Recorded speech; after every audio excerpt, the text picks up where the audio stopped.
Hello అండి, అందరికీ నమస్కారం. ఎలా ఉన్నారందరూ? ఇది కార్తీక మాసం కదా, చాలా పవిత్రమైన మాసం.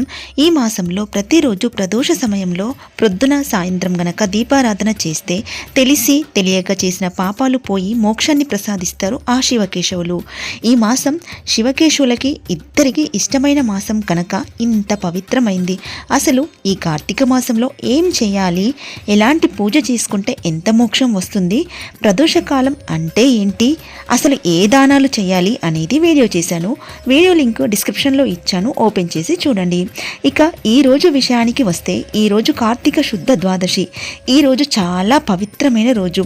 ప్రతిరోజు ఈ కార్తీక మాసంలో గనక ఉదయం 6 గంటల లోపు ఇంటి గుమ్మం ముందు దీపాలు పెట్టి ఆ తర్వాత తులసి కోట దగ్గర దీపాలు పెడతారు. ఓన్లీ ఈ కార్తీక మాసంలో మాత్రమే మొదటగా తులసి కోట దగ్గర దీపం పెట్టి ఆ తర్వాత ఇంట్లో దేవుడి దగ్గర పూజ చేసుకుంటారు.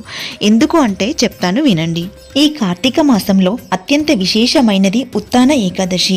అంటే శ్రీ మహావిష్ణువు పాలకడలిలో ఆదిశేషుని పైన ఆషాఢ శుద్ధ ఏకాదశి నాడు తన యోగ నిద్రను ప్రారంభిస్తాడు.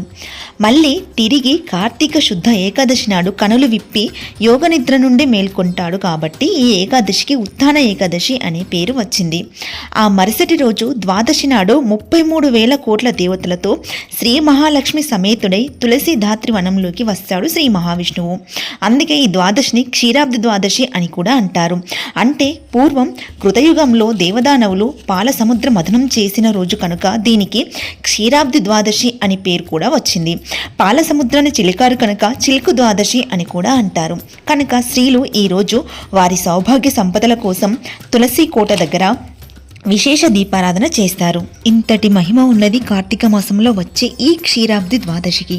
అసలు కార్తీక మాసం అంటేనే ఓ పవిత్రమైన మాసం. ఇంత పవిత్రమైన ఈ కార్తీక మాసంలో నిత్యం దీపారాధనతో ఆ హరిహరుల నామస్మరణతో ముక్తిని పొందుదాం. ఓం నమో నారాయణాయ.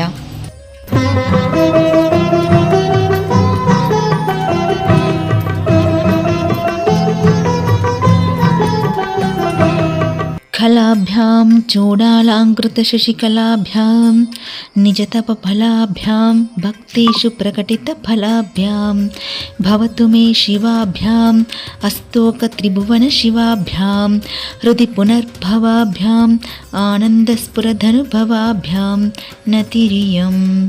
ఓం నమః శివాయ. సౌభాగ్యలక్ష్మీ రావమ్మ అమ్మా, సౌభాగ్యలక్ష్మీ రావమ్మ.